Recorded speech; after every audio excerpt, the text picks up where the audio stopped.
confidence level. And the result of that will generally be quite well received by your peers and your seniors.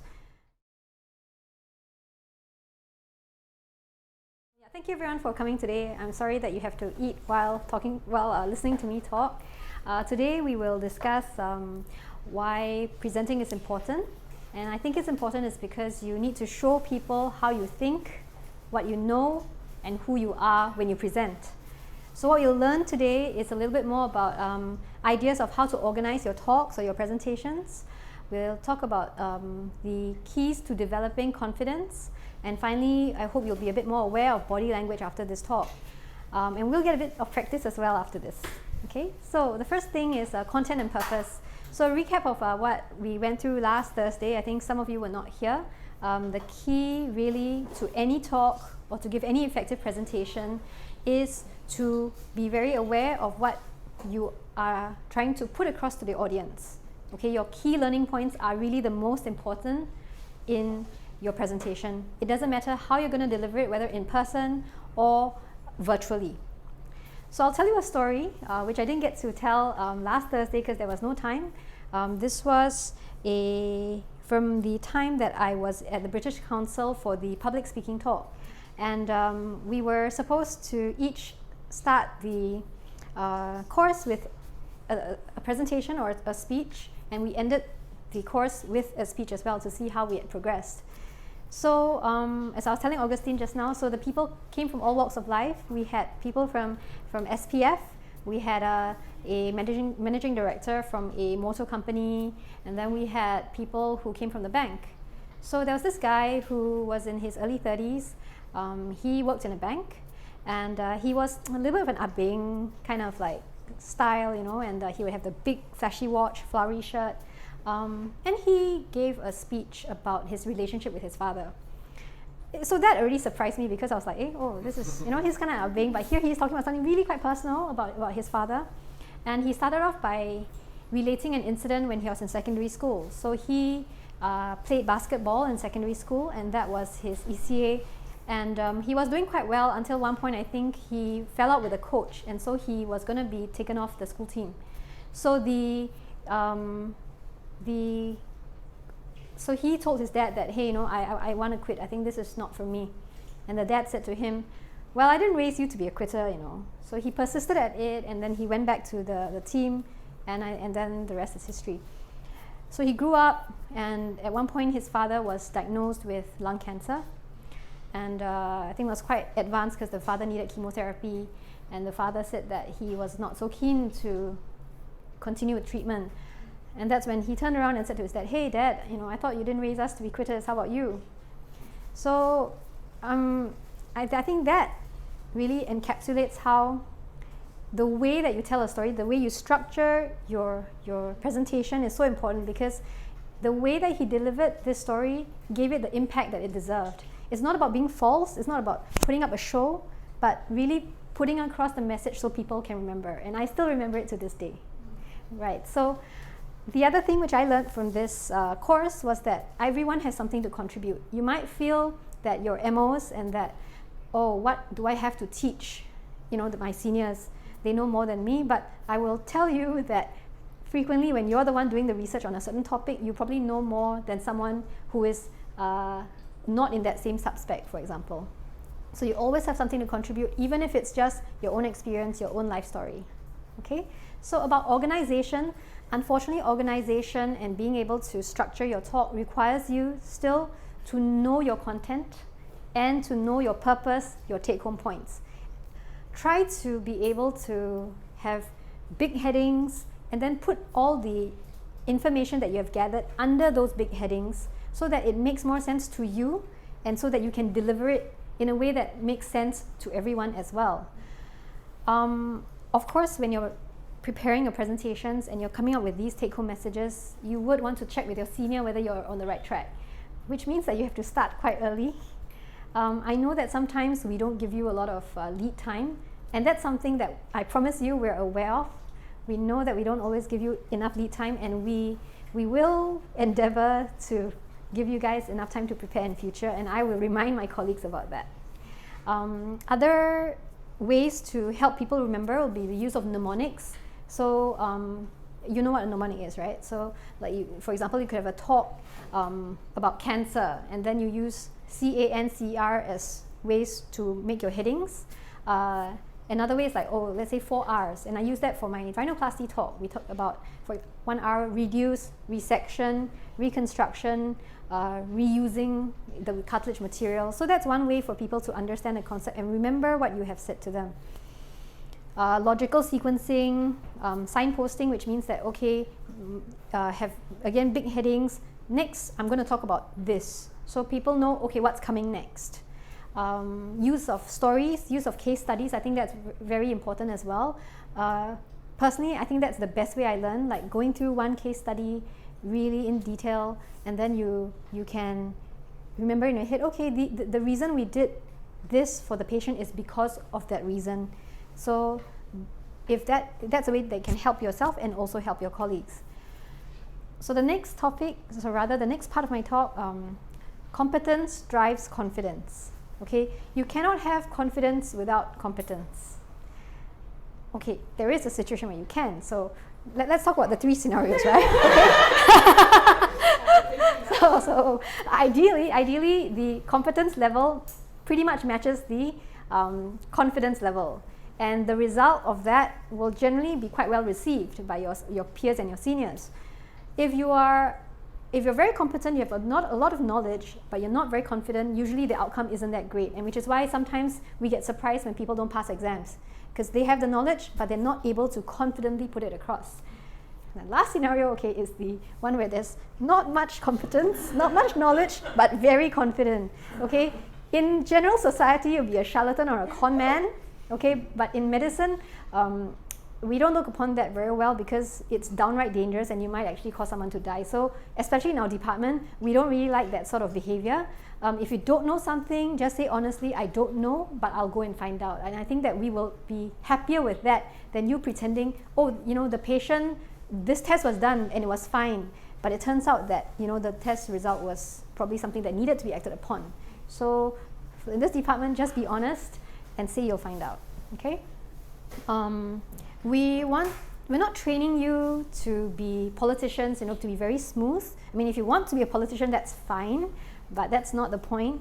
Just want you to build credibility, to be clear and organized in your presentations, and be able to put it across that you have thought about what you're going to say and that you know what you're talking about. So unfortunately, competence is not just about knowledge, it's also about practice.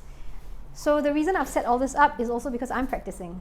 Okay, I'm practicing how to deliver a talk, how to get attention, and hopefully a little bit of humor as well. That's not my strong point. This is important because, you know, you've spent so much time gathering the information, doing the research to deliver your talk, and you want it to count. You want to be able to deliver the best of what you are so that your peers and your seniors will be able to give you that credit that you deserve, right? And finally, authenticity supersedes form. Again, authenticity supersedes form. Presence and being confident comes from your own ability and the ability to express yourself. So I'm not asking you to be a different person or be a TEDx speaker, but again, like I said, to present the best of your person so that the audience can see that, okay? The way that we can express our confidence and our knowledge is not just in what we say, but how we present it. And that really means body language, okay? So for body language, you can either do what feels natural to you, or you do it until it feels natural to you, okay? And what you can do is to watch videos. You know, there's so many TEDx talks nowadays. There are plenty of speeches by politicians. Watch those videos, see what they do. It's okay. See what they do and reflect on how that makes you feel. Mm-hmm. And think if what they do is something that you can also apply for your future talks.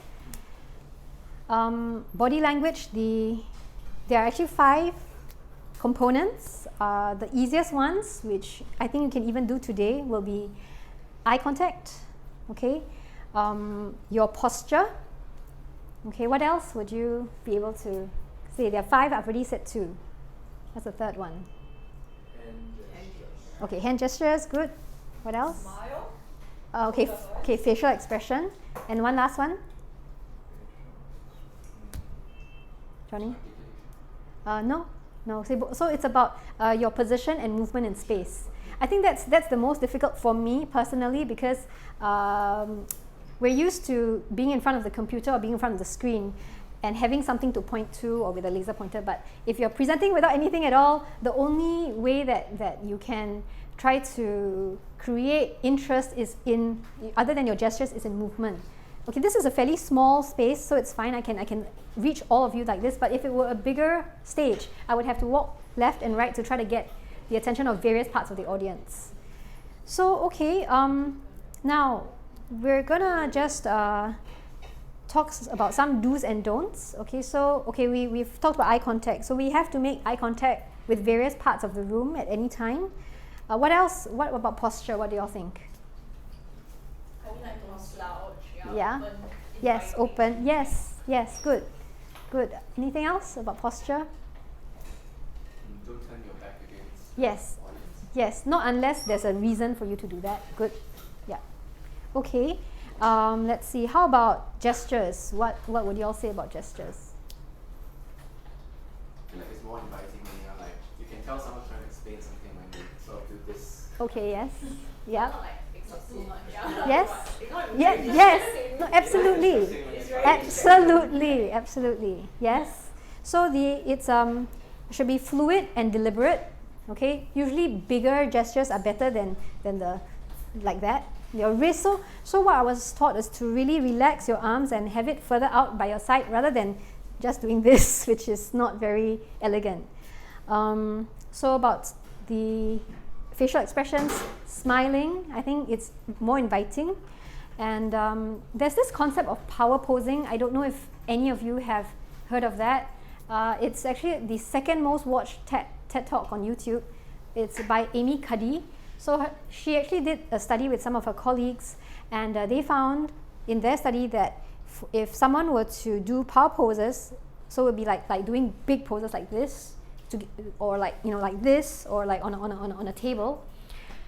Apparently, it increases the testosterone, decreases cortisol, which is a stress hormone, and it helps the people to have more power and make better decisions. So it got a lot of attention in the period of 2015 or so, but thereafter people tried to replicate her results, and they found that it was not replicable. So apparently, many people tried to do that. And they found that, hey, no, the stress hormones didn't go down. They didn't make better decisions. So for that one, you will hear this reference if you attend any talk about giving speeches. I would say, based on research, we don't know whether it's true or not, but if it works for you, great. You can do that like before your talk, like, okay, I'm powerful. Right? If it works for you, fine. But if it doesn't, don't worry about it. You just find something else that works for you. So, so as for don'ts, I think this is something which I want to tell you guys because I've actually seen that happen before. It was in my class. I was teaching some medical students, and I asked a question about, what are the causes of epistaxis? And then there's this female medical student, and she went, like maybe it's because of tumor, or like, and then she said something else, and every time she said it, she started with the like, and every time she ended, it ended with the question mark, like, I think it's like this. And I promise you that it's really grating on your examiners if you say that, if you talk that way. It sounds really unprofessional, so don't do that. Try to just keep your tone even. We call it up talk or up speak. That's when they have the, I think so, yeah, it is like that, right? Or when there's really no need to have that upward intonation. Okay, you've heard that before, I'm sure. Yeah. So again, if you don't know something, if you ask the question during your presentation, you don't know, just say you don't know and you'll find out. If try not to let your hands run ahead of you. So if you are talking and then you're gesturing and then before you know it, you forget what you're going to say and then you keep going on with your hands, that also doesn't look that great. Okay, so now that I'm done with my bit of this session, we will have you guys do the exercise which I sent to you, which is to prepare a talk about something about yourself or your hobby or something you're familiar with, and then deliver it to us within 2 minutes, after which we will give a little critique for about 3 minutes or so. Right, so some ground rules. So be kind and constructive in your comments, okay? This is a safe space where we're all here to learn. What is said in this room doesn't leave the room. When someone else is speaking, we don't interrupt. And finally, I think that videoing is a great tool for you to learn. So the setup is here. You can stick your phone here and go back and review. Okay? All right. So who needs some time to work through the... yeah, okay, we'll just 5 minutes to work through your speech and then we'll start. Yeah. Thank you.